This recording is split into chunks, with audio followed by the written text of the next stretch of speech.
우리를 향한 하나님의 생각은 재앙이 아니라 평안입니다. 그것이 우리의 죄로 인한 고난이든 또 하나님께서 허락하신 연단의 시간이든 우리의 삶에 닥친 고난은 하나님께서 우리 삶에 미래와 희망을 주기 위함이십니다. 우리를 다시 새롭게 하시기 위함입니다. 우리에게 복 주시기 위한 시간인 것이죠. 하나님께서 우리를 자녀 삼으신 이유가 무엇인가요? 그렇죠. 하나님께서 하나님의 자녀로서 하나님이 주신 은혜와 기쁨을 마음껏 누리며 살도록 하기 위해서 하나님께서는 우리를 하나님의 아들과 딸, 하나님의 자녀 삼아 주셨습니다. 여러분, 하나님께서는 우리에게 복 주시기 위해서, 다시 말하면 다시 우리를 복 받는 존재로 회복하시기 위해서 죄와 사망과 흑암의 권세에 매여 있었던 우리를 예수 그리스도의 십자가의 보혈의 공로로 하나님의 자녀 삼아 주셨습니다. 우리는 결코 이 사실을 잊지 말아야 합니다. 바벨론에서 포로 생활을 하고 있었던 이스라엘 백성에게 잊히고 있었던 것이 바로 이 사실이었습니다. 나라 잃은 서러움이 얼마나 컸겠습니까? 다른 나라에서 식민 백성으로 산다는 것이 얼마나 고단한 일이었을까요? 그래서 한 시인은 이렇게 포로 생활의 슬픔에 대해서 이렇게 고백을 하기도 했지요. 우리가 바벨론의 여러 강변 거기에 앉아서 시온을 기억하며 울었도다 고백을 하기도 했습니다. 그들은 마치 자신의 이런 형편을 두고 마치 이혼장을 가지고 자기 집으로 보내진 한 여인처럼 하나님께 버려졌다고 생각을 했습니다. 누군가에게 버려졌다는 것은 그 어떤 사실보다 상처가 크죠. 그것은 자기 존재에 대한 거절이자 버려짐이기 때문입니다. 그렇게 이스라엘은 자신들이 버려져 하나님께 잊힌 존재가 되었다 생각을 하였습니다. 자, 그러나 하나님은 말씀하시죠. 하나님 자신은 결코 이혼 증서를 써서 이스라엘의 손에 쥐어준 적이 없다 말씀을 하십니다. 이혼이 성립한 것이 아니라는 거죠. 다시 관계의 회복이 가능하다라는 것을 말씀하십니다. 그들이 포로 생활, 바벨론의 70년간 포로 생활을 하고 있는 것은 잠시 하나님의 심판의 때, 하나님의 심판을 받고 있는 것이지 궁극적으로 하나님의 백성에게는 회복하는 데 아무런 장애가 없다는 것을 오늘 본문 말씀에서 하나님은 이스라엘에게 말씀을 하고 있습니다. 여전히 하나님은 이스라엘 백성들을 변함없이 사랑하고 계시다는 것이죠. 우리가 읽지는 않았는데요, 50장 2절 말씀 중간부터 보시길 바랍니다. 내 손이 어찌 짧아 구속하지 못하겠느냐, 내게 어찌 건질 능력이 없겠느냐. 하나님께서 구속하시겠다는 겁니다. 하나님께서 건져내시겠다는 겁니다. 계속 2절 말씀을 보세요. 보라, 내가 꾸짖어 바다를 마르게 하며 강들을 사막이 되게 하며 물이 없어졌으므로 그 물고기들이 악취를 내며 갈아여 죽으리라. 하나님께서 이스라엘을 구속하고 하나님께서 이스라엘을 건져내기 위해서 바다를 마르게 하고 강들도 사막이 되게 하시겠다는 겁니다. 그들을 그 마른 사막, 물이 없어진 그 사막, 그곳으로 그들을 건너게 하시겠다라는 것이죠. 그들을 회복하시고 복 주시겠다라는 하나님의 의지를 엿볼 수 있는 50장 2절의 말씀을 우리는 분명 볼 수 있습니다. 이와 같은 이스라엘을 향한 하나님의 말씀에 이어지는 말씀이 오늘 본문 말씀입니다. 다시 말씀을 드리지만 1절부터 3절까지의 말씀이 이스라엘을 회복하시겠다라는 하나님의 의지를 엿볼 수 있는 말씀이라면, 이어지는 4절부터 우리가 읽은 11절까지의 말씀은 고난받는 종의 노래를 통해 이런 하나님의 의지에 대해서 이스라엘이 어떻게 반응할지 선택할 것을 요청하는 말씀입니다. 이사야서에는 총 4편의 고난받는 종의 노래가 기록되어져 있는데요. 오늘 본문은 이 4개의 고난받는 종의 노래 중에서 3번째에 해당하는 노래입니다. 첫 번째, 두 번째 고난받는 종의 노래가 42장과 49장에 나오고요. 이 노래들에서는 상한 갈대를 꺾지 않는 이방의 빛이 되는 종의 사역을 말씀을 하고 있습니다. 자, 그에 반해 3번째, 오늘 본문과 4번째는 이사야 53장이죠. 4번째 종의 노래는 사역 중에 나타날 종의 고난에 대해서 말씀하고 있습니다. 특별히 오늘 본문의 이 3번째 종의 노래는 종이 받는 고난만을 말씀하고 있는 4번째 노래와는 조금 다른데요. 이 3번째 고난받는 종의 노래는 고난 중에서도 여호와를 신뢰하는 종의 모습을 통해 하나님께서 이스라엘 백성들에게 원하시는 것이 무엇인지를 말씀해주고 있습니다. 이 이사야서에 기록된 고난받는 종의 노래에 대해서 이 종이 누군지에 대한 의견이 분분합니다. 지금까지 상당히 많은 연구가 진행되어져 왔는데 최근의 결론은 이 종이 누군지 모른다, 이런 학자들이 결론을 내렸습니다. 이사야서는 이 종을 익명으로 남겨두고 있는데요. 이 종의 이름의 익명성을 염두에 둔다면 이 종이 누구냐라는 물음보다는 이 종이 어떤 삶을 살았느냐, 그 물음이 더 중요한 물음이 될 것입니다. 그래서 이 최근 연구의 결론은 종이 누구냐, 종의 정체가 아니라 종의 삶과 사역에 집중해야 함을 연구의 결론으로 내리고 있습니다. 자, 일단 고난받는 종은 하나님께 부름받은 백성 이스라엘입니다. 따라서 하나님의 종에 대한 말씀은 참 이스라엘인 예수 그리스도께도 적용이 될 수 있는 거죠. 그래서 보통 우리가 이사야 53장 같은 말씀은 예수님을 상징한다, 예수님을 가리킨다 말씀하시며 그 말씀을 우리가 많이 듣기도 했죠. 그런데 이 말씀 고난받는 종의 노래는 이스라엘 예수 그리스도께만 아니라 오늘날의 모든 그리스도인에게도 동일하게 적용되는 말씀이기도 합니다. 자, 그런 의미에서 종이 누구인지 그 정체에 집중하는 게 아니라 종의 삶과 사역에 초점을 두고 우리가 그리스도인으로서 예수를 믿고 따르는 그리스도인으로서 우리가 걸어가야 할 길, 우리가 어떻게 살아가야 할지에 대해서 우리가 배우는 게 더 중요할 것입니다. 자, 그렇다면 우리가 배워야 할 고난받는 종의 삶과 사역은 어땠습니까? 우리 4절 말씀 같이 한번 읽어볼까요? 4절입니다. 주 여호와께서 학자들의 혀를 내게 주사 나로 곤고한 자를 말로 어떻게 도와줄 줄 알게 하시고 아침마다 깨우치시되 나를 귀를 깨우치사 학자들 같이 알아듣게 하시도다. 아멘. 이 말씀에서 학자가 무슨 뜻일까요? 학자. 이 학자라는 말, 여러분들이 관주 성경이라면 학자라는 단어 옆에 반괄호 1번이 되어 있는데 밑으로 쭉 내려가 보시면 제자들, 가르침을 받는 자들이라고 적혀 있을 겁니다. 학자라는 말은 히브리어로 림무드란 말인데요, 우리말로 번역하면 공부하는 자란 의미를 갖고 있습니다. 이사야 8장 16절에 이 림무드란 말을 사용하고 있는데 이런 말씀이 있어요.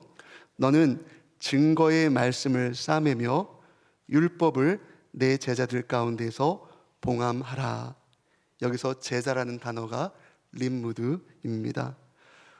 우리가 보통 학자라고 하면 가르치는 것만 생각하지 공부하는 사람이라고는 우리가 생각을 하지 않죠.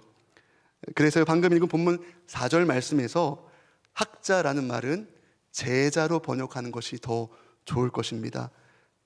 그렇게 번역해서 4절 말씀을 제가 다시 한번 읽어볼게요.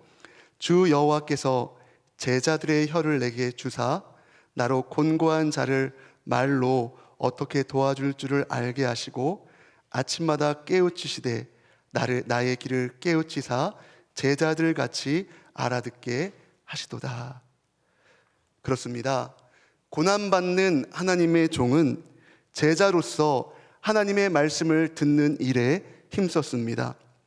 여러분, 종은 늘 배우는 자, 종은 늘 공부하는 제자여야 합니다. 하나님의 종은 말씀의 일꾼이기에 늘 말씀을 가까이 하고 말씀을 공부하고 말씀을 배워야만 하는 겁니다. 한 번 배운 것만을 가지고 평생 우려먹는 곰탕 신앙이 되어서는 안 되겠죠. 아침마다 깨우치시되 나의 귀를 깨우치사. 새벽마다 아침마다 날마다 어떠한 장소나 환경 속에서도 우리는 하나님의 말씀을 늘 공급받아야만 합니다.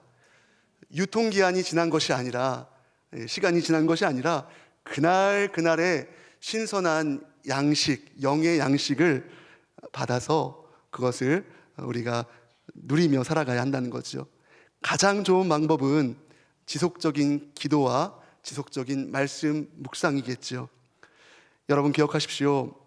예레미야 29장 11절 말씀처럼 하나님이 우리에게 주실 것은 재앙이 아니라 평안입니다. 우리의 삶 앞에 비록 지금의 삶이 어둡고 소망이 없는 것 같아 보이지만 그렇지만 우리 삶에 하나님 결국은 미래의 희망을 주실 것입니다. 여러분들의 삶 가운데 반드시 복 주실 것입니다. 그런데 중요한 것은요, 그 이후의 말씀이죠. 예레미야 29장 11절 이하의 말씀이죠. 너희가 내게 부르짖으며 내게 와서 기도하면 내가 너희들의 기도를 들을 것이요 너희가 온 마음으로 나를 구하면 나를 찾을 것이요 나를 만나리라. 여러분, 하나님의 종인 우리에게 주어진 아주 중요한 은사, 하나님이 우리에게 베풀어 주신 아주 귀한 선물이 있습니다. 그것이 어떤 거냐면 계시 수용이란 선물입니다. 다시 말하면 우리는 하나님의 자녀로서 하나님의 말씀을 받을 수 있는 특권을 갖고 있습니다. 얼마나 소중하고 감사한 특권인지요. 리차드 백스터의 참 목자상이란 책이 있는데요. 이 책에서 이 리차드 백스터 목사님은 공부하고 기도하고 토의하고 실천할 것을 말씀을 하시는데 그는 이렇게 이야기를 합니다. 제가 앞에 좀 방송실에서 띄워주시겠는데요. 제가 한번 쭉 읽어보겠습니다. 좀 길지만 읽어보도록 하겠습니다. 어떤 이들은 우리의 모든 공부가 헛됨을 깨달으려면 게으름을 피울 필요가 있다고 주장합니다. 또 우리의 일은 인간적 노력보다 성령께서 전적으로 도와주시고 자격을 주셔야 성공할 수 있다고 강조합니다. 이는 마치 하나님께서 각종 수단의 사용을 우리에게 권하신 다음 그것들을 무시하도록 명하시는 것과 같습니다.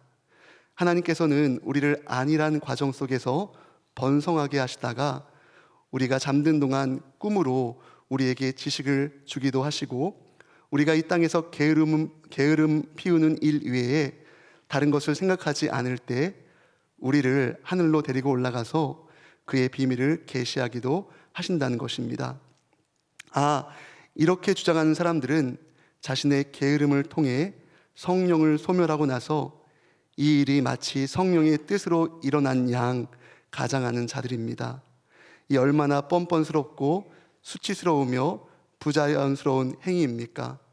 하나님께서는 우리에게 부지런하여 게으르지 말고 열심을 품고 주를 섬기라고 명하셨습니다. 우리가 양들에게 부지런할 것을 가르치듯이 우리 역시 부지런해야 마땅합니다. 그러므로 형제들이여 더 이상 시간을 허비하지 마십시오. 공부하고 기도하고 모여서 토의하고 실천하십시오. 이 네 가지 방식을 통해 그들의 능력이 크게 향상될 것입니다. 나태함으로 인해 연약해지지 않도록 늘 조심하십시오. 그대의 연약함으로 인해 하나님의 역사가 피해를 입지 않도록 하십시오. 하나님의 종인 우리는 기도함으로 매일매일 하나님을 만나야 합니다. 매일매일 새롭게, 매일매일 갱신되어지는 하나님과의 만남이 우리 가운데 있어야 합니다. 말씀 묵상으로 날마다 새롭게 깨우침을 받아야 합니다. 우리는 이 특권, 우리에게 주신 이 선물을 우리는 누리며 사용할 줄 알아야 합니다. 성령 안에서 늘 부지런히 공부해야 합니다. 그리고 기도해야 합니다. 모여서 토의하고 그것을 실천하는 일에 서로서로 격려하며 그 일에 힘써야 합니다. 그래서 우리의 삶 가운데 진정 늘 새로워짐을 우리는 경험해야만 하는 것입니다. 우리의 삶이 온전해짐을 우리가 살아가는 삶 가운데 우리는 늘 경험하며 살아가야 하는 것입니다. 그래서 하나님의 제자인 우리는 세상에서는 학자로서 학자의 혀를 가지고 사람을 살리는 사명을 감당해야 하는 겁니다. 열심히 공부하고 열심히 기도하고 열심히 실천해서 그렇게 사람 살리는 사명을 감당해야 한다는 거죠. 4절 초반부 말씀 보실까요? 주 여호와께서 학자들의 혀를 내게 주사 나로 곤고한 자를 말로 어떻게 도와줄 줄 알게 하시고, 우리 안에 뭔가가 있어야지 누군가를 도울 수 있을 거 아니겠습니까? 우리 안에 영적인 양식이 충만해야지 누군가를 살릴 수 있는 사명을 감당할 수 있을 거 아닙니까? 이 말씀은 하나님의 말씀을 아침마다 받아서 피곤한 백성에게, 고단한 백성에게 용기와 희망을 주는 여호와 하나님의 참 제자의 모습입니다. 이 하나님의 종은 하나님의 제자로서 힘들고 고된 나날을 비록 자신이 보내고 있다 할지라도, 그렇지만 자신이 힘들고 어려워도 말씀에 붙잡혀서 사람 살리는 사명을 감당합니다. 자신 안에 있는 그 부요한 하나님의 충만함을 넘치게 해서 사람을 살리는 사명을 감당하게 된다는 거죠. 5절 말씀 보세요. 주 여호와께서 나의 길을 여셨으므로 내가 거역하지도 아니하며 뒤로 물러가지도 아니하며. 하나님의 종은 하나님의 말씀에 꽉 붙잡혀서 거역하지도 아니하며 뒤로 물러가지도 않습니다. 이어진 6절과 7절 말씀 보세요. 의도적으로 이 하나님의 종을 핍박하고 모욕하고 침뱉는 자들이 있었습니다. 그러나 하나님의 말씀에 붙잡힌 종은 당당하게 자신의 사명을 감당합니다. 우리 7절 말씀 같이 한번 읽어볼까요? 7절입니다.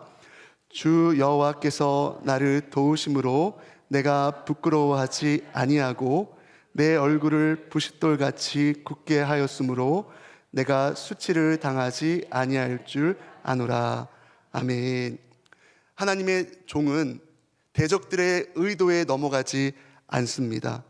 오히려 얼굴을 부싯돌같이 해서 절대 부끄러워하지 않았습니다. 이는 마치 온몸이 벗겨진 상태로 십자가에서 온갖 수치를 당하셨지만 결코 부끄러워하지 않으시고 나 한 영혼 살리시기 위해서 자신의 사명을 묵묵히 감당하신 예수 그리스도의 모습을 생각나게 합니다. 여러분, 림무드, 즉 제자는요, 하나님의 말씀을 깨닫고 그것을 나누어 주는 사람입니다. 자신에게 닥칠 어떤 일도 담담히 받아들이며 한 사람 살리기 위해서 말씀 전하는 사명을 삶의 자리에서 감당해내는 사람입니다. 세상과 타협하지 않습니다.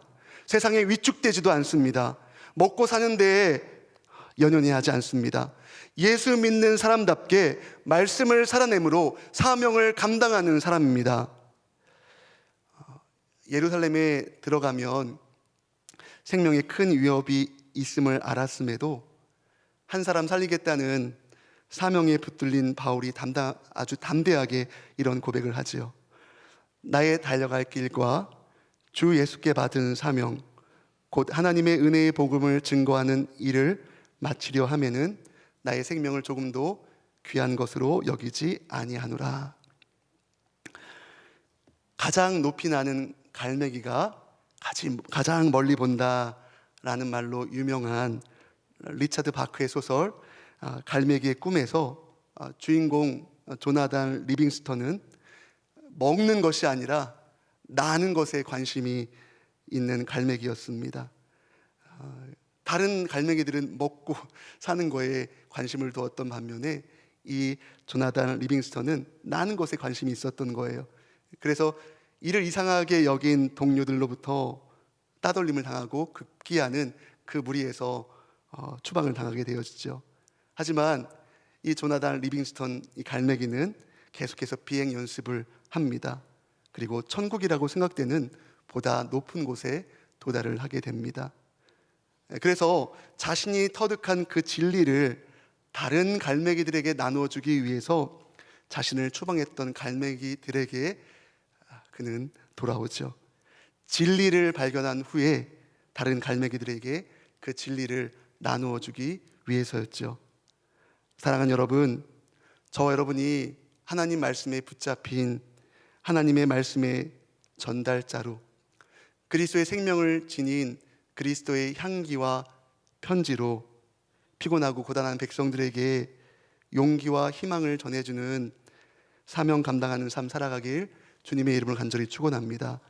중요한 것은요, 하나님의 종이 이처럼 고난 속에서도 어려움 속에서도 핍박 속에서도 사명을 감당할 수 있었던 이유입니다. 자, 그것이 무엇입니까? 어떻게 그는 그렇게 힘듦 속에서도 묵묵히 그 사명을 감당할 수 있었을까요? 자, 그것은 무엇입니까? 그것은 하나님과의 친밀한 관계였습니다. 하나님과의 친밀함이었습니다. 고난받는 종은 하나님과 친밀했습니다. 여러분 7절을 보세요. 거기 보면 주 여호와께서 나를 도우심으로 말씀하고 있고요.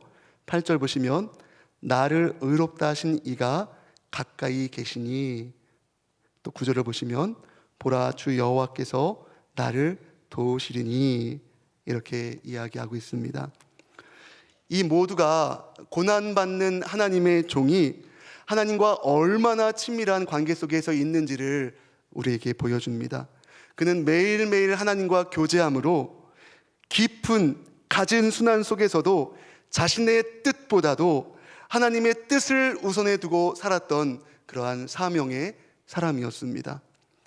하나님은 우리 한 사람 한 사람이 하나님의 자녀로, 하나님의 종으로 우리의 얼굴을 세상 가운데 살면서 부싯돌같이 굳게 함으로 당당하게 이 땅에서 하나님의 말씀을 깨닫고 하나님의 말씀을 삶으로 살아내므로 곤고하고 고단하고 또 피곤한 사람들을 일으키는 그 생명 살리는 사명을 감당키를 원하십니다. 그래서 지금 우리에게 필요한 것은 다른 어떤 게 아닙니다. 하나님과의 친밀한 관계입니다. 지난 오후 예배 시간 때 그런 말씀을 드렸지요. 스가랴 12장 10절 말씀을 들어서 우리가 구해야 할 것이 은혜를 구하는 영, 용서를 비는 영을 우리가 늘 날마다 겸손하고 깨어지고 가난한 마음으로 늘 구해야 함을 말씀을 드렸습니다. 여러분, 여러분이 있는 자리 어디서든 하나님과의 친밀함을 위해, 아니 그 친밀함에서 멀어져 계신가요? 그 친밀감의 회복을 위해서 하나님의 은혜와 긍휼을 늘 구하시길 바랍니다. 여러분, 마음이 막 우쭐대지 마시고요, 마음 막 교만해서 막 공중을 붕붕 떠다니지 마시고요, 날마다 겸손한 마음으로, 날마다 broken heart, 깨어진 마음으로 은혜를 구하는 영, 용서를 비는 영을 하나님께 날마다 구하시길 바랍니다. 그런 사람을 하나님께서 얼마나 사랑하실까요? 그런 영혼을 얼마나 하나님께서 귀하고 값지게 여기실까요? 형 에서를 만나기 전 야뽕 나루토에서 심각한 고민 속에 있었던 야곱에게 찾아오셨던 하나님처럼 하나님께서 우리의 삶 가운데 늘 찾아오셔서 은혜와 긍휼을 베풀어 달라고 늘 기도하고 구하시기를 바랍니다. 여호와의 친밀하심이 하나님을 경외한 자들에게 있다 하셨으니 여호와의 친밀함의 회복을 위해서 여러분이 있는 그 자리에서 하나님을 경외함으로 하나님을 구하시기를 바랍니다. 이렇게 선지자는 고난받는 종의 삶과 사역에 대해서 이야기한 후에 마지막으로 이제 이스라엘에게 요청을 합니다. 그렇다면 정말 내가 하나님의 말씀에 순종하는 고난받는 종의 길을 걸어갈 것인지, 아니면 순종하지 않는 자의 길을 걸어갈 것인지 한 가지를 선택하라고 말합니다. 10절 말씀 같이 읽어볼까요? 10절입니다. 너희 중에 여호와를 경외하며 그의 종의 목소리를 청종하는 자가 누구냐? 흑암 중에 행하여 빛이 없는 자라도 여호와의 이름을 의뢰하며 자기 하나님께 의지할지어다. 아멘. 여러분, 지금 여러분이 처한 상황이 어두워서 어떠한 소망도 보이지 않아도 여러분 여전히 여호와 하나님을 의뢰하며 하나님을 의지하며 사명 감당해 나가시겠습니까? 아니면 11절 말씀을 보세요. 보라, 너희가 모두 불을 붙여 횃불을 들고 불빛을 비추면서 다녀보라. 이건 인간의 의지, 인간의 노력을 말하는 겁니다. 그 횃불에 너희가 탈 것이다. 너무 어려우니까, 너무 감당기 버거우니까 하나님을 의지하지 않겠다는 겁니다. 인생의 어려움을, 인생의 어두움을 어떻게든 밝혀보기 위해서 자신의 알량한 힘과 노력과 의지를 다해서 그 능력만을 의지해서 그 불안의 삶을 한번 이겨보겠다는 겁니다. 청산해보겠다는 겁니다. 극복해보겠다는 겁니다. 자, 그런데 인간의 힘으로 가능한가요? 저와 여러분은 무엇을 선택하시겠습니까? 당연히 저와 여러분의 선택은 전자 앞에 것이어야 합니다. 여러분 결단하길 바랍니다. 흑암 중에 행하여 빛이 여러분들 삶 가운데 조금도 보이지 않을지라도 여호와의 이름을 의뢰하며 하나님을 의지하는 삶을 살겠습니까? 흑암 중에서라도 예수님을 믿고 따르는 제자로 빛이 되는 삶을 사시겠습니까? 아니면 잘 먹고 잘 살지만 사명 감당하지 않는 오로지 자기만을 위해서, 여러분 이 세상에서 가장 번성하고 있는 종교가 어떤 종교인지 아십니까? 자기 숭배라는 종교라고 합니다. 자기 숭배, 자기애라는 종교입니다. 자기만을 위해서 자신이 준비한 횃불과 불꽃 가운데 걸어가는 삶, 자신의 힘과 노력으로만 살려고 그렇게 몸부림치시겠습니까? 여러분 도전 드리기는 이 어두운 밤과 같은 때에 오늘의 본문의 고난받는 종처럼 온전히 하나님께 순종하여 여러분의 삶의 자리에서 아무리 힘들고 어려워도 내 몸 하나 건사하기 정말 벅차고 힘들 때에도 하나님을 의지하여서 제자로 학자처럼 알아듣고 학자처럼 제자처럼 전하는, 그래서 곤고한 한 영혼 살리겠다는 그 사명 감당하겠다는 결단 가지고 이번 한 주간도 또 앞으로의 삶도 살아가는 저와 여러분 모두가 되길 주님의 이름으로 간절히 축원합니다.